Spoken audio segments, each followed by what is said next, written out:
सतत तुम्ही स्वतःला सावध करा. मी तुम्हाला काय सांगितलं की तुमचं मन काय करते, तुमची शरीर काय म्हणतंय ह्याच्याकडे बघत चला. आपण जनरली ते बघत नाही. आपण काय करतो, त्या दोघांच्या इच्छा डोक्यावर घेतो, खांद्यावर, आणि लोक काय म्हणतायत, लोकांचं याविषयी काय म्हणणं आहे, लोक काय म्हणतील याविषयी जास्त चिंतन करत असतो. समजा मला गाणं गायचंय, तर माझ्या आतमध्ये किती सूर आहे, तो सूर मी आजमावण्याचा प्रयत्न करण्या अगोदर कोणी ऐकते का हे बघ. आणि म्हणून मला बाथरूम मध्ये जाऊन गावं. बाथरूम ही स्वच्छतेची जागा आहे, स्वच्छता करण्याची जागा आहे, सजवण्याची जागा नाही.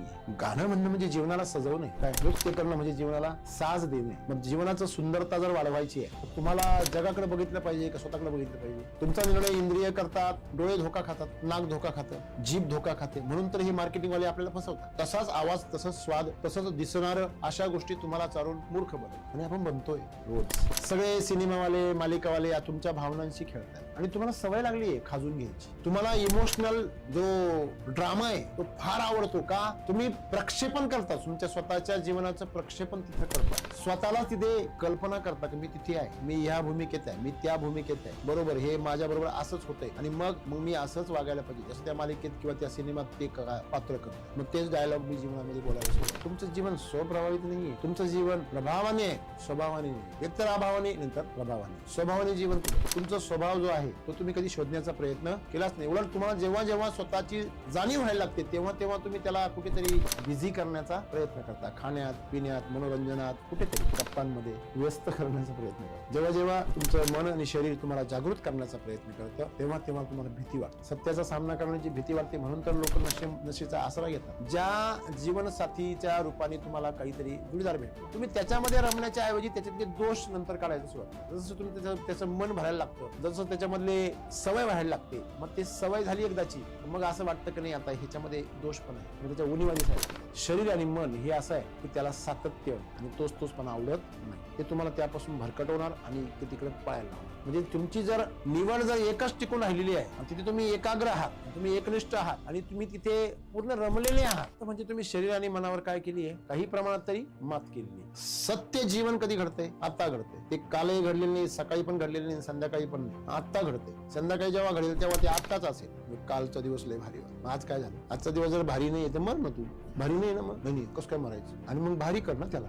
भारी करणं कोणाच्या हातात आहे. म्हणजे योगायोगाने दुसऱ्यामुळे किंवा परिस्थितीमुळे तुमचा तो दिवस जर चांगला गेला तर तुम्ही काय म्हणणार, दिवस भारी आहे. पण तुम्ही पण दिवस भारी करण्याचा प्रयत्न करा ना आतून. बाहेरून दिवस भारी होण्यापेक्षा तुम्ही जर आतून दिवस जर भारी केला तर तुम्हाला तो दिवस दररोज भारीच राहील ना. तुम्ही जसं म्हटले, संतांची भूमिका जी असते ती नेहमी आनंदी असते. तुम्ही त्यांची प्रशंसा करा तरी आनंदी, तुम्ही त्यांना निंदा करा तरी आनंदी, तुम्ही त्यांना दोष द्या तरी आनंदी, तुम्ही त्यांचे गुण गा तरी आनंदी. त्यांचा प्रभावच नाही, कारण ते स्वानंदी.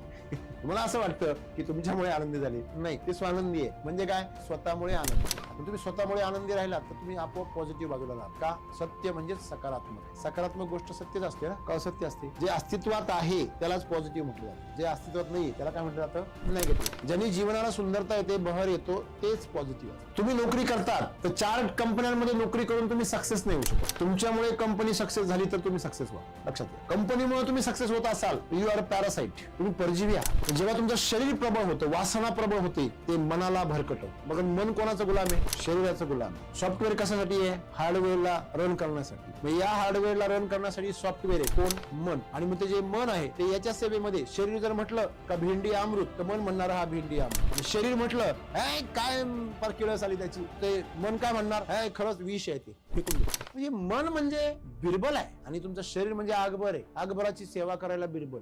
बिरबलाच्या खरं तर तो कोणाचा दास आहे, मन. तुमच्या आनंदाचा दास पाहिजे, पण तो सुखाचा दास बनलेला. आनंद दास होण्याच्या ऐवजी तो काय म्हणला, सुखदास बनला. सुखासाठी मन हे बावळे. ज्यावेळेस तुमच्याकडे शक्ती आहे, तुम्ही जीवनाची मौज करण्यामध्ये काहीही वाईट नाही, पण त्यांनी तुमच्या शक्तीचा काय होतो, ऱ्हास होतो. एखादा समजा तरुण प्रसाद भरपूर पैसा आहे, म्हणजे अधिकार आहे त्याच्याकडे, त्या पैशांचा अधिकार आहे, तो खर्च करू शकतो, तो व्यवहार करतो. पण ज्यावेळेस तो मौज म्हणून काही पण खायला लागतो, काही पण प्यायला लागतो, कुठलेही कपडे घालायला लागतो, त्याचा साईड इफेक्ट त्याच्या शरीरावर. हा वेलनेस काहींसाठी भयंकर अत्याचार आहे. सगळ्यांसाठी, म्हणजे असं नाही एकासाठी दोघांसाठी, सगळ्यांसाठी आहे. कमी जास्त प्रमाणामध्ये आमच्या आतमध्ये ज्या धारणा आहे, विचार आहे, आमच्या ज्या सवयी आहे, त्या सवयीमुळे काय होतो, आघात होतो. कसं काय असं असतं, मी तर लहानपणापासून असं शिकत आलोय, असं मान्य करत आलोय. जीने के हे 4 दिन बाकी सब बेकार दिन. हे जर गाणी तुम्ही ऐकले लहानपणी, कॅरेक्टर ढिला आहे, म्हणजे कॅरेक्टर जर ढिला नाही झाला त्याला काही मजाच नाही. ले ले मजा ले प्यार का, ले ले मजा. बरोबर आपलेले ही जी गाणी तुम्ही विशेष करा, काही विशिष्ट हिरोंनीच हे गाणी गायलेली आणि सादर केलेली. त्यांना तुमची संस्कृती काय करायची आहे? भ्रष्ट करायची. तुमच्या मनावर ताबा मिळवून तुमचं मन भ्रष्ट करायचं. फार परिणाम होतो याचा. गाण्यांच्या माध्यमातून मानवी मनावर फार खोलवर परिणाम होतो. म्हणून आमच्याकडे आध्यात्मिक परंपरेमध्ये अभंग होते, गवळणी होत्या. शेतकऱ्याला वाटतं की मला बाजार भेटले म्हणजे बहरा, बरोबर आहे ना. एखाद्या बिझनेसमॅनला असं वाटतं मला फार मोठं ग्राहक भेटलं, माझी फार उलाढाल झाली की काय आला? बहर आला. एखाद्या मुलाला वाटतं एखादी सुंदर मुलगी त्याच्या प्रेमात पडली तर बहर आला, है की नाही. बहारो फूल बरसाओ, पुढचं माहिती तुम्हाला सगळं. म्हणजे याच्या आतमध्ये बहार हा बाहेरून येतो, तर बाहेरचा बहार हा जाणार आहे. आणि म्हणून सर एक लक्षात ठेवा, जीवनामध्ये तुमची जी ऊर्जा आहे ती जर अधोगतीला गेली तर ती दुःख निर्माण करते सर, रोग निर्माण करते. तुमचं जीवन हे काळवंडून टाक. म्हणजे एखाद्या व्यक्तीच्या सहवासात राहून तुमची ऊर्जा जर ताकदवर होत असेल, मी कसं सांगतो की समजा एखादा मुलगा आणि मुलगी प्रेमात पडले तर त्यांचं जीवन सुंदर व्हायला पाहिजे. त्यांच्याकडनं जे काम होतं, त्यांच्याकडनं जी काही जबाबदारी पार पाडली जाते, त्यांच्या जीवनामध्ये जास्तीत जास्त उच्च स्तरावर त्यांचे परफॉर्मन्स वाढले पाहिजे. हेच त्यांच्या प्रेमाच्या पावित्र्याचं लक्षण. जर त्याच्यामुळे ते जर क्षीण होत असतील, त्याच्यामुळे ते जर काळवंडत असतील, त्यांच्या कामामध्ये चुका होत असतील, अडथळे निर्माण होत असतील, तर ते वासन आहे. आणि त्या वासनेतून काय तयार होतं? पाप तयार होतं, जे त्या दोघांना काय करतं? दुःख देत राहतं. प्रेम करणारे कधी दुश्मन बनत नाही, वासनेत उतरलेले दुश्मन बनतात. आज आपल्याकडे व्याख्या आहे की नाही, तसं जीवनाचं बहरणं काय? समजा तुम्ही सन्मार्गाने पैसा कमवला तर ते लक्ष्मी आहे, पण तुम्ही जर लोकांचं शोषण करून पैसा कमवला तर ती अवदशा आहे.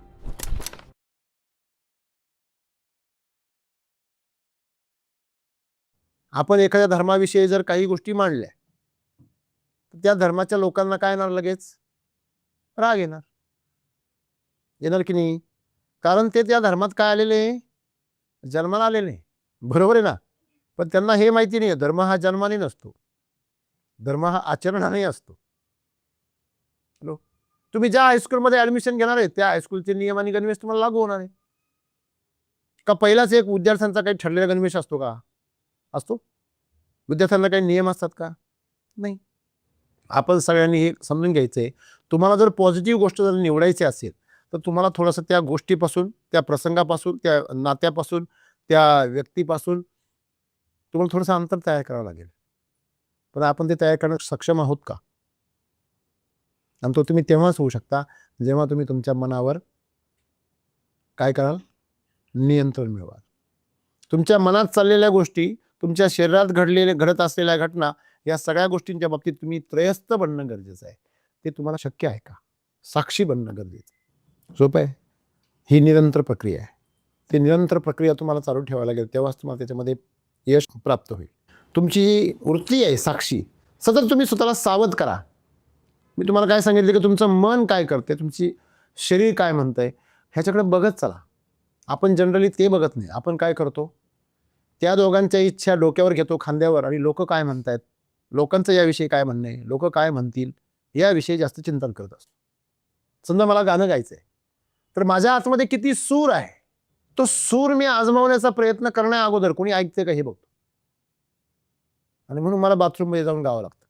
बाथरूम ही स्वच्छतेची जागा आहे, स्वच्छता करण्याची जागा आहे, सजवण्याची जागा नाही आहे. गाणं म्हणणं म्हणजे जीवनाला सजवणं आहे. काय नृत्य करणं म्हणजे जीवनाला साज देणे.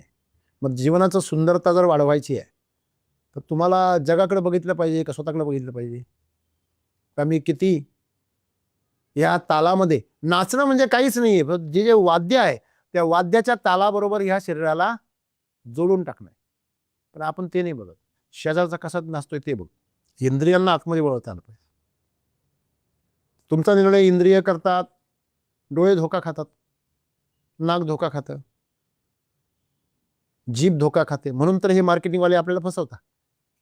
तसाच आवाज, तसाच स्वाद, तसंच दिसणारं अशा गोष्टी तुम्हाला चालून मूर्ख बनवतात. आणि आपण बनतोय रोज. कळलं का? सगळे सिनेमावाले, मालिकावाले तुमच्या भावनांशी खेळताय आणि तुम्हाला सवय लागली आहे खाजून घ्यायची. तुम्हाला इमोशनल जो ड्रामा आहे तो फार आवडतो का? तुम्ही प्रक्षेपण करता, तुमच्या स्वतःच्या जीवनाचं प्रक्षेपण तिथं करता. स्वतःला तिथे कल्पना करता की मी तिथे आहे, मी या भूमिकेत आहे, मी त्या भूमिकेत आहे, बरोबर हे माझ्या बरोबर असंच होतंय, आणि मग मी असंच वागायला पाहिजे जसं त्या मालिकेत किंवा त्या सिनेमात ते पात्र करतंय. मग तेच डायलॉग मी जीवनामध्ये बोलायला सुरुवात करतो. म्हणजे तुमचं जीवन हे दुष्प्रभावित आहे, परप्रभावित आहे. तुमचं जीवन स्वप्रभावित नाही आहे. तुमचं जीवन प्रभावाने आहे, स्वभावाने नाही आहे. एकतर अभावाने, नंतर प्रभावाने. स्वभावाने जीवन कुठे? तुमचा स्वभाव जो आहे तो तुम्ही कधी शोधण्याचा प्रयत्न केलाच नाही. उलट तुम्हाला जेव्हा जेव्हा स्वतःची जाणीव व्हायला लागते तेव्हा तेव्हा तुम्ही त्याला कुठेतरी बिझी करण्याचा प्रयत्न करता. खाण्यात, पिण्यात, मनोरंजनात, कुठेतरी गप्पांमध्ये व्यस्त करण्याचा प्रयत्न करता. जेव्हा जेव्हा तुमचं मन आणि शरीर तुम्हाला जागृत करण्याचा प्रयत्न करतं तेव्हा तेव्हा तुम्हाला भीती वाटते. सत्याचा सामना करण्याची भीती वाटते, म्हणून तर लोक नशेचा आसरा घेतात. हॅलो, बरोबर आहे ना? तुम्हाला सत्य हवं आहे. तुम्ही म्हणता सत्याच्या मागे कसं चालावं, सत्य कसं शोधावं. लोकांना नको आहे ते. कोणाला हवंय सत्य? हवंय का? हवंय नाही. आम्हाला फक्त आजची वेळ मारून न्यायची बस, एवढं शॉर्ट टर्म आमचं गोल आहे. शरीराला गुंतण्यात मजा येते, मनाला सुद्धा गुंता निर्माण करण्यात मजा येते. जर स्पष्टता निर्माण झाली तर शरीराची जी काही उछलकूद आहे, समजा तुम्हाला आवडीचा असलेला पदार्थ मिळाला तर तुम्ही त्याच्यामध्ये 1-2 घासापर्यंतच टिकता. नंतर परत तुमचं शरीर कुठल्या तरी दुसऱ्या पदार्थाच्या ओढीने लगेच पुढे पळायला सुरुवात करतं. म्हणजे मिळाले त्याचा आनंद ते घेऊ देतं का? ज्या जीवनसाथीच्या रूपाने तुम्हाला काहीतरी जोडीदार भेटला, तुम्ही त्याच्यामध्ये रमण्याच्या ऐवजी त्याच्यातले दोष नंतर काढायला सुरुवात करता. जसं तुम्ही त्याचं मन भरायला लागतं, जसं त्याच्यामधले सवय व्हायला लागते, मग ती सवय झाली एकदाची, मग असं वाटतं की नाही आता ह्याच्यामध्ये दोष पण आहेत, मग त्याच्या उणीवा दिसायला लागतात. शरीर आणि मन हे असं आहे की त्याला सातत्य आणि तोचपणा आवडत नाही. ते तुम्हाला त्यापासून भरकटवणार आणि इकडे तिकडे पळायला लावणार. म्हणजे तुमची जर निवड जर एकच टिकून राहिलेली आहे आणि तिथे तुम्ही एकाग्र आहात, तुम्ही एकनिष्ठ आहात आणि तुम्ही तिथे पूर्ण रमलेले आहात, तर म्हणजे तुम्ही शरीर आणि मनावर काय केली आहे? काही प्रमाणात तरी मात केलेली. आलं लक्षामध्ये? आणि तुम्ही जर शरीर आणि मनावर मात केली, दमन नाही, ह्याच्यामध्ये दमन फार घडतं. ओके, ते नाही झालं पाहिजे. बहरण्याचा जो आनंद आहे तो का मिळत नाही माणसाला, त्याचं हे कारण आहे. बरोबर आहे. तुम्ही जर पॉझिटिव्ह राहिले तर साहजिकच तुमचं लक्ष कशाकडे राहील? जीवनाकडे. कारण जीवन कधी आहे? जीवन पॉझिटिव्हली कधी घडतंय? कधी घडतंय? सत्य जीवन कधी घडतंय? आता घडतंय. ते कालही घडलेलं नाही, सकाळी पण घडलेलं नाही, संध्याकाळी पण नाही, आत्ता घडतंय. संध्याकाळी जेव्हा घडेल तेव्हा ते आत्ताच असेल. हॅलो, बरोबर आहे ना? कालचा दिवस लय भारी होता, आज काय झालं? आजचा दिवस जर भारी नाही तर मर ना तू. भारी नाही ना, मग नाही कसं काय मरायचं? आणि मग भारी कर ना त्याला. भारी करणं कोणाच्या हातात आहे? म्हणजे योगायोगाने दुसऱ्यामुळे किंवा परिस्थितीमुळे तुमचा तो दिवस जर चांगला गेला तर तुम्ही काय म्हणणार? दिवस भारी आहे. मग तुम्ही पण दिवस भारी करण्याचा प्रयत्न करा ना आतून. बाहेरून दिवस भारी होण्यापेक्षा तुम्ही जर आतून दिवस जर भारी केला तर तुम्हाला तो दिवस दररोज भारीच राहील ना. तुम्ही जसं म्हटले, संतांची भूमिका जी असते ती नेहमी आनंदी असते. तुम्ही त्यांची प्रशंसा करा तरी आनंदी, तुम्ही त्यांना निंदा करा तरी आनंदी, तुम्ही त्यांना दोष द्या तरी आनंदी, तुम्ही त्यांचे गुण गा तरी आनंदी. त्यांच्यावर प्रभावच नाही होत, कारण ते स्वानंदी आहे. तुम्हाला असं वाटतं की तुमच्यामुळे आनंदी झाले, नाही, ते स्वानंदी आहे. म्हणजे काय? स्वतःमुळे आनंदी आहे. मग तुम्ही स्वतःमुळे आनंदी राहिलात तर तुम्ही आपोआप पॉझिटिव्ह बाजूला राहाल. का? सत्य म्हणजेच सकारात्मक आहे. सकारात्मक गोष्ट सत्यच असते ना, का असत्य असते? जे अस्तित्वात आहे त्यालाच पॉझिटिव्ह म्हटलं जातं, जे अस्तित्वात नाही त्याला काय म्हटलं जातं? नेगेटिव्ह. ज्यांनी जीवनाला सुंदरता येते, बहर येतो, तेच पॉझिटिव्ह असतं. असं काही झालं का पॉझिटिव्ह गोष्टींनी जीवन खराब झालं?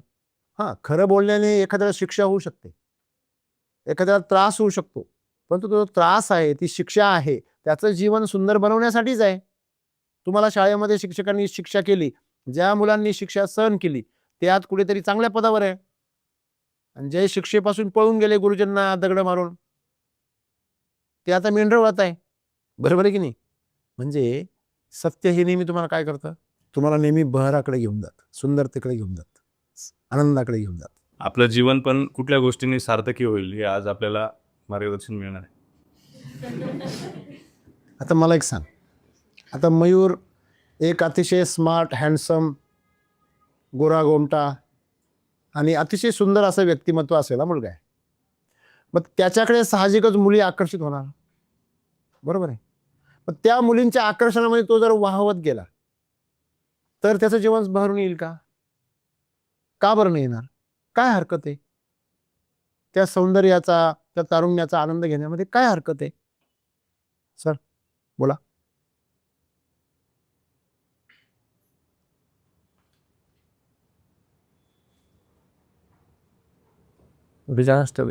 करेक्ट. ऊर्जा काय होईल? दूषित होईल. ऊर्जा दूषित होण्याने काय होणार आहे? त्यांचं जीवन हे ज्या वेळेस त्यांचं तारुण्य हटेल तेव्हा त्यांचं जीवन कसं बनणार आहे? उदास बनणार आहे. कारण जे तरुणपणामध्ये त्यांच्याबद्दल आकर्षण तयार झाले ते उतार वयात टिकेल का? नाही. मग जेव्हा त्यांचं उतार वयाचं जीवन चालू होईल तेव्हा कुठेतरी त्यांना फसल्यासारखं, उणीपणाची, कमीपणाची काय होईल? जाणीव निर्माण. आणि त्यांना काही काळानंतर हे कळणार आहे. कुणी असो, समजा मी आहे, तुम्ही अनेक कंपन्यांची कामं केली, तर मला हे कळून चुकलं की तुमचं स्वतःचं काहीतरी एथिक्स पाहिजे, तेच तुम्हाला सक्सेस करू शकतं कंपन्यांनी. आलं लक्षामध्ये? तुम्ही नोकरी करतात तर 4 कंपन्यांमध्ये नोकरी करून तुम्ही सक्सेस नाही होऊ शकत. तुमच्यामुळे कंपनी सक्सेस झाली तर तुम्ही सक्सेस होणार. लक्षात घ्या. कंपनीमुळे तुम्ही सक्सेस होत असाल तर यू आर अ पॅरासाइट, तुम्ही परजीवी आहात. मग आज त्यांचा जो आनंद आहे, समजा एक उदाहरण सांगितलं मी तुम्हाला, अनेक आपल्या काही हँडसम आहेत, समजा भाऊ आहे, कोणी पण भाऊच्या लगेच प्रेमात पडेल. तेवढा सुंदर आहे, त्याच्या चेहऱ्यावर तेवढं तेज आहे की नाही? का बरं तेज आहे त्याच्या चेहऱ्यावर? एकनिष्ठता. भाऊच्या मनामध्ये सहसा मनाची चंचलता तयार नाही होत. कदाचित त्याची बुद्धी तेवढी तेज नसेल, पण त्याचं मन खूप स्थिर असतं आणि निष्ठावान आहे. पण जेव्हा तुमचं शरीर प्रबळ होतं, वासना प्रबळ होते, ते मनाला भरकटवतं. बघा, मन कोणाचा गुलाम आहे? शरीराचा गुलाम आहे. सॉफ्टवेअर कशासाठी आहे? हार्डवेअरला रन करण्यासाठी. मग या हार्डवेअरला रन करण्यासाठी सॉफ्टवेअर आहे. कोण? मन. आणि मग ते जे मन आहे ते याच्या सेवेमध्ये, शरीर जर म्हटलं का भेंडी अमृत, तर मन म्हणणार हा भेंडी अमृत. आणि शरीर म्हटलं काय फार किळस आली त्याची, ते मन काय म्हणणार? खरंच विष आहे, ते फेकून दे. म्हणजे मन म्हणजे बिरबल आहे आणि तुमचं शरीर म्हणजे अकबर आहे. अकबराची सेवा करायला बिरबल आहे. बिरबलाच्या खरं तर तो कोणाचा दास आहे? मन. तुमच्या आनंदाचा दास पाहिजे, पण तो सुखाचा दास बनलेला आहे. आनंद दास होण्याच्या ऐवजी तो काय बनला? सुखदास बनला. सुखासाठी मन हे बावरे. आपल्या मनात जे विचार बिंबलेले आजपर्यंत लहानपणापासून, त्या विचारांनुसारच आपण जीवन जगण्याचा प्रयत्न करतो. हेच मनाचा सर्वात मोठा खेळ आहे. मग तुम्ही या शरीराच्या आणि मनाच्या पलीकडे कधी जाल? जेव्हा तुम्ही त्या दोघांच्या आसक्ती आहे, मनाची आसक्ती आणि शरीराची आसक्ती. आसक्ती म्हणजे काय? त्याची सक्ती करतो तुम्हाला. ह्यावेळेस जेवायलाच पाहिजे, यावेळेस चॅटिंग करायलाच पाहिजे, यावेळेस गुड नाईट आलंच पाहिजे, यावेळेस डेटिंगवर गेलंच पाहिजे. ही जी सक्ती आहे तुमच्या शरीराला, हे पदार्थ खाल्लेच पाहिजे, मला समोरून स्माईल भेटलंच पाहिजे, सर एवढे पैसे भेटलेच पाहिजे, एवढा पगार भेटलाच पाहिजे, प्रमोशन भेटलंच पाहिजे. हे शरीर आणि मनाची जी काही आसक्ती आहे, सक्ती आहे तुमच्या विरुद्ध, ती तुमच्या बाबतीत जी सक्ती आहे ती तुम्हाला काय बनवते? गुलाम बनवते. आणि गुलाम माणूस कधीच बहरून येऊ शकत नाही. मालक पाहिजे. Sir yes. ज्यावेळेस तुमच्याकडे शक्ती आहे, तुम्ही जीवनाची मौज करण्यामध्ये काहीही वाईट नाहीये, परंतु त्यांनी तुमच्या शक्तीचा काय होतो? ऱ्हास होतो. एखादा समजा तरुण प्रसाद आहे, प्रसाद भरपूर पैसा आहे, म्हणजे अधिकार आहे त्याच्याकडे, त्या पैशांचा अधिकार आहे, तो खर्च करू शकतो, तो व्यवहार करतो. पण ज्यावेळेस तो मौज म्हणून काही पण खायला लागतो, काही पण प्यायला लागतो, कुठलेही कपडे घालायला लागतो, त्याचा साईड इफेक्ट त्याच्या शरीरावर होतो. त्याने त्याची ऊर्जा काय होते? आता तुझ्याकडे जर अधिकार आहे तर ती ऊर्जा काय व्हायला पाहिजे? वाढायला पाहिजे. असं नाही आहे की प्रेम करणं चुकीचं आहे, मैत्री करणं चुकीचं आहे. कुठलेही संबंध ते शरीराच्या मनाच्या किंवा भावनेच्या पातळीवर तयार करणं चुकीचं आहे. परंतु लक्षात मी तुम्हाला सांगितलं नाही, त्याच्यामध्ये जेवढं पावित्र्य असेल, कुठलीच गोष्ट या जगात घाणेरडी नाही, पण त्याच्यामध्ये शुद्धता म्हणजे काय? भेसळ नसणे. राधेने कृष्णानंतर दुसरा का नाही शोधला? जेव्हा 16व्या वर्षी राधेला कृष्ण सोडून गेला, मग कृष्णाने तरी रुक्मिणी पाहिली, राधेने पाहिली का? दुसरा बघितला का? नाही. म्हणून कृष्ण काय प्रसिद्ध आहे. म्हणून राधेचं नाव आधी कृष्णाचं नंतर आहे. एक बाणी आहे प्रभू श्री रामचंद्र, तरी पण ते आपल्या पत्नीसाठी कोणाच्या मागे धावले? सुवर्ण मृगाच्या मागे धावले की नाही? धावले ना. असं आहे ते. लक्षात. मन मध्येच रिलॅक्स व्हायला बात. काही जणांच्या मनावर असा आघात होतो, मग ते असं मोकळं व्हायला पाहत. अवघड आहे. म्हणजे हा वेलनेस काहींसाठी भयंकर अत्याचार आहे. सगळ्यांसाठी, म्हणजे असं नाही एकासाठी दोनांसाठी, सगळ्यांसाठी आहे. कमी जास्त प्रमाणामध्ये आमच्या आतमध्ये ज्या धारणा आहे, विचार आहे, आमच्या ज्या सवयी आहे, त्या सवयींवर काय होतो? आघात होतो. कसं काय असं असू शकतं? मी तर लहानपणापासून असं शिकत आलोय, असं मान्य करत आलोय. जीने के हे 4 दिन, बाकी सब बेकार दिन. अरे हे जर गाणी तुम्ही ऐकले लहानपणी, कॅरेक्टर ढिला आहे, म्हणजे कॅरेक्टर जर ढिला नाही झाला तर त्याला काही मजाच नाही. ले मजा आले का, ले मजा आले, बरोबर रात में ले. हे जी गाणी तुम्ही विशेष करा, काही विशिष्ट हिरोंनीच हे गाणी गायलेले आणि सादर केले. त्यांना तुमची संस्कृती काय करायची आहे? भ्रष्ट काय, तुमच्या मनावर ताबा मिळवून तुमचं मन भ्रष्ट करायचं. फार परिणाम होतो याचा. गाण्यांच्या माध्यमातून मानवी मनावर फार खोलवर परिणाम होतो. म्हणून आमच्याकडे आध्यात्मिक परंपरेमध्ये अभंग होते, गवळणी होत्या. आणि म्हणून आजच्या तरुण पिढीला मयूर सर म्हणजे मी एक प्रतिनिधी म्हणून त्यांना विचारतोय, त्यांचे व्यक्तिगत हा विषय नाही आहे. अशा सर्व तरुण सुंदर तरुणांविषयी ज्यांचा चेहरा किंवा ज्यांचं व्यक्तिमत्व आकर्षक नाहीये, त्यांनी परमेश्वराला काय मानले पाहिजे? आभार मानले पाहिजे. कमीत कमी ही परीक्षा तुम्हाला नाहीये, तुम्हाला हा पेपर नाहीये, पण तुमचं पण नुकसान आहे. का? तुम्ही पहिल्याच पेपरमध्ये नापास व्हाल. का व्हाल? कारण तुम्हाला त्याची सवयच नाही. आणि म्हणून तुम्ही एक लक्षात ठेवलं पाहिजे की जो पेपर तुम्हाला येईल तो पेपर तुम्हाला नापास करून तुम्हाला गुंडाळून टाकेल. केव्हाच पेपर तुम्ही गुंडाळला पाहिजे, पेपरने तुम्हाला गुंडाळलं नाही पाहिजे. बऱ्याच जणांचं लग्न झालं का तो पेपर याला गुंडाळून टाकेल. मग मयूर सारखे थोडेसे अनुभवी असतात ते. आणि चुकीचं काही नाही आहे. चुकीचं काय माहिती का? तुम्ही चूक पुन्हा करणे हे चुकीचं आहे. आज जे सद्गुरू आम्हाला सांगतात, तुमच्या जीवनामध्ये बळ आला पाहिजे. एखाद्या शेतकऱ्याला वाटतं की मला बाजार भेटले म्हणजे बहर आला, बरोबर आहे ना. एखाद्या बिझनेसमॅनला असं वाटतं मला फार मोठं ग्राहक भेटलं, माझी फार उलाढाल झाली की काय आला? बहर आला. हॅलो. एखाद्या मुलाला वाटतं एखादी सुंदर मुलगी त्याच्या प्रेमात पडली तर बहर आला, आहे की नाही?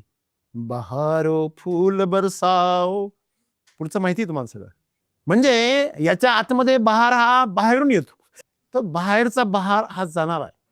आणि म्हणून सर एक लक्षात ठेवा, जीवनामध्ये तुमची जी ऊर्जा आहे ती जर अधोगतीला गेली तर ती दुःख निर्माण करते सर, रोग निर्माण करते.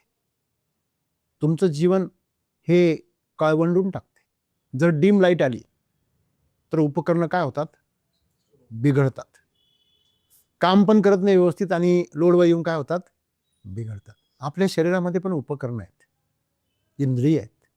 या तरुणपणामध्ये ते फार जोशामध्ये काम करतात, पण जेव्हा त्यांचं थोडंसं वय होतं तेव्हा ते एक एक कामावर येतात. कळलं? आपण असं म्हणतो म्हातारपण आलं. मग याच्यावर पर्याय काय?